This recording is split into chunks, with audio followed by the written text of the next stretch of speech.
Videotape horror movies, found footage you weren't meant to see. Analog grain, tracking lines, static hum. These aren't just horror films, they feel like lost recordings from another reality. And watching them feels like a violation. The Poughkeepsie Tapes 2007. In a quiet suburban house in Poughkeepsie, police make a chilling discovery.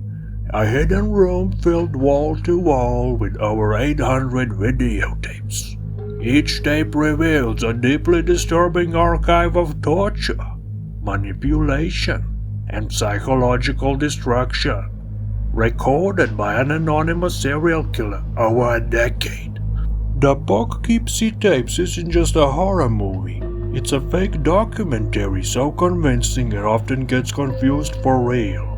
The film shows us staged interviews with FBI agents, forensic psychologists, and victims' families. But what really haunts you are the tapes themselves. The grainy footage, the muffled screams, the killer's eerie childlike mask. It's slow, methodical horror. No jump scares, just pure, creeping dread. It doesn't just scare you, it disturbs you. It asks, what happens when someone turns murder into art? And why are we watching? VHS 2012. A group of petty criminals is hired to break into a remote house and steal a rare VHS tape. But inside, they find lifeless body.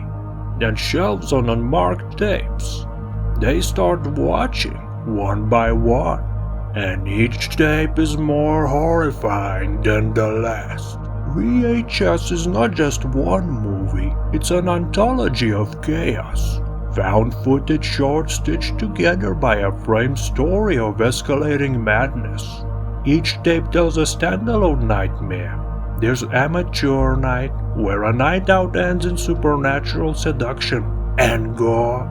Second Honeymoon, with eerie voyeurism and betrayal. And the sick thing that happened to Emily when she was younger. A webcam horror short with one of the most disturbing twists in found footage. The beauty and the terror of VHS is that it's unpredictable. Each story throws you into a new nightmare, all wrapped in that analog grittiness that makes it feel real. VHS 2, 2013. A private investigator searching for a missing college student stumbles across more tapes. But these aren't just ghost stories. These are full-on descent into hell, reality-breaking tapes that push the genre further than never before. VHS 2 ramps up the horror. It's more graphic, more surreal, more relentless. Safe Haven is the crown jewel. A documentary crew visits a secluded cult in Indonesia and watches in real time as the apocalypse unfolds. There's also Slumber Party Alien Abduction, shot from the dog's POV with eerie lights and inescapable abduction. And A Ride in the Park, where a zombie's GoPro captures his undead rampage on the inside.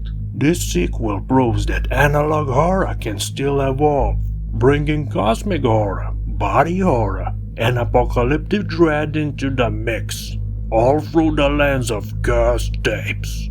Final thoughts, tapes that should have stayed hidden. What makes videotape horror so terrifying is the illusion of truth. The grain makes it real, the glitches hide just enough. These films don't ask you to believe, they make you feel like you're watching something you weren't supposed to find. Whether it's the slow psychological torment of the Poughkeepsie Tapes, the chaotic bloodshed of VHS, or the existential horror of VHS 2, these films prove that sometimes the scariest thing is pressing play. So, the next time you download something from pirated websites, be careful before you watch it, and figure out if it's virus-free. Bye-bye.